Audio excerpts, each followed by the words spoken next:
Hi guys, Alea here. It's pretty late today, actually. Not as late as yesterday, but... Oh, sorry. Not as late as I uploaded yesterday, but still pretty late. I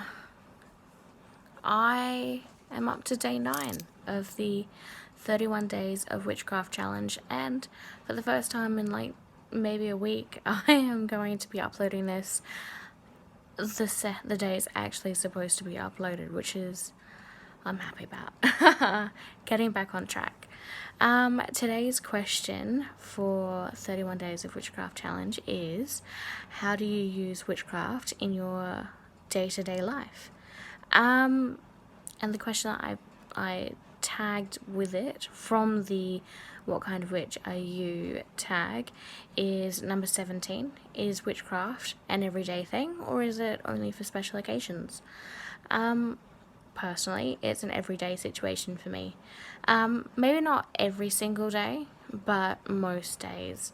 As far as my day-to-day life, I suffer from migraines quite frequently, and they can be quite debilitating. But what I've found is that by combining my craft with prescribed medication, it actually helps to alleviate the symptoms of my migraines a lot faster.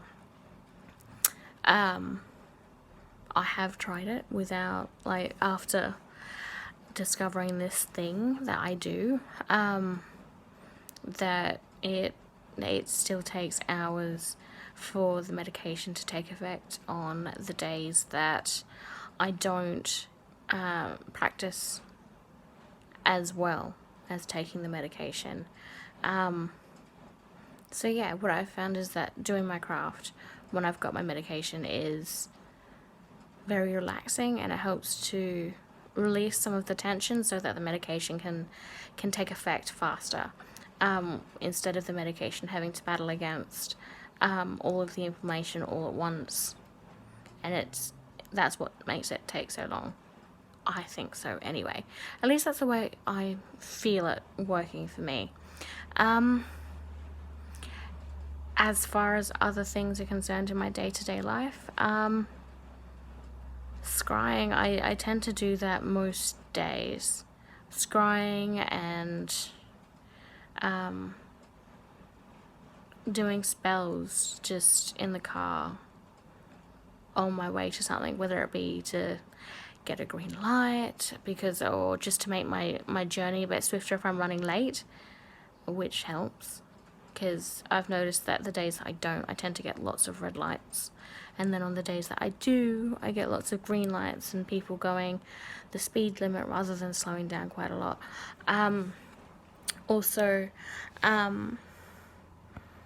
Spells for relaxation and peace and serenity. My life can be quite hectic because of a combination of things. I've got 4 pets, so it can be quite hectic just managing to spend a decent amount of time with each of them so that they're not all lonely and they get to spend time with each other and have fun.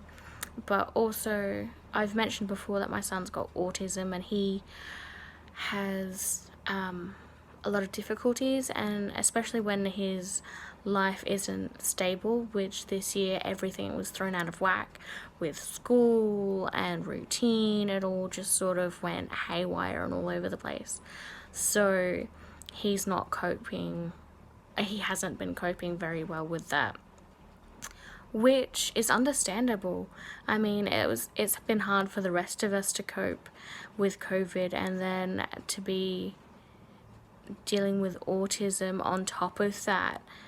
You know, you just can't imagine how hard it must be for him to have to adjust to this whole new way of life and routine, when everything that he got used to, everything that he's known in the beginning of the year has just sort of gone haywire, right? And that was the same for everyone. So it's been quite challenging the last 12 months. And what I found is that I've been doing a lot of relaxation, a lot of calming spells to help ease his burden at the end of the day, just so that he's able to relax better into sleep and rest, which is, you know, just helping him and myself to get a little bit of control back for ourselves at the end of the day, so he's able to feel calmer, at ease, less anxious, regardless of what's happened throughout the day, and just to sort of go, okay, I'm safe, I'm loved, I'm okay, I can sleep and know that when I wake up in the morning, I'm still gonna be here and I'm still gonna be safe and I'm still gonna be okay. And that's a huge thing. And that's helped me in my day-to-day life as well, because when he's calm, I'm calm.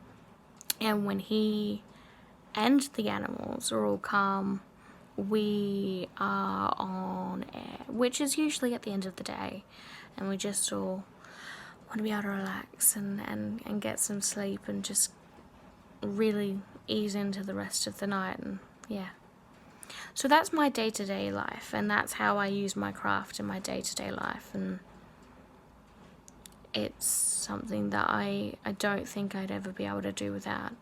I don't just do magic, and I don't just do my practice on special occasions, because I find that when on the few years that I only practiced on the Sabbats and the full moons, I found that my spirituality was lacking. Like, personally for me, I felt that I wasn't connecting as easy as I usually did or used to do when I was practicing more often.